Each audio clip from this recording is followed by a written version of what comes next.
imagine rasant les murs avec un imperméable, une pipe à la bouche et des lunettes de soleil sur le nez. Seulement, attention, l'habit ne fait pas le moine. Ben voilà, je fais des enquêtes, des surveillances, je suis détective privé. Un détective privé, en fait, c'est quelqu'un qui fait des enquêtes, des recherches, des surveillances, dont généralement la police ne s'occupe pas. Pour être détective privé, d'abord il faut suivre pendant 2 ans 600 heures de cours et de stage dans une école reconnue par le ministère de l'Intérieur.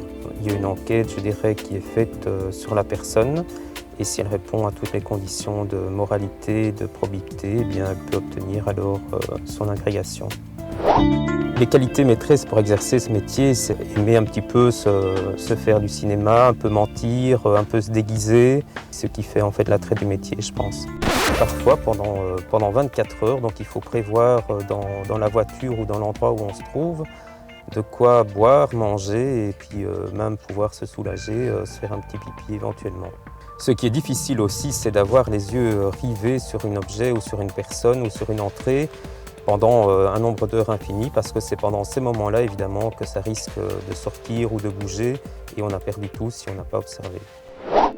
Ce que je pourrais donner comme conseil à un jeune qui voudrait se lancer, c'est certainement d'avoir un intérêt pour tout ce qui est le droit, puisqu'en fait, le métier, lui, il est toujours un petit peu à la limite de ce qui est autorisé, de ce qui ne l'est pas.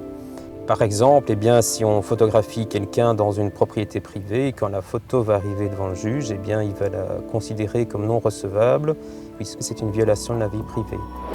Mon métier, c'est ma vie.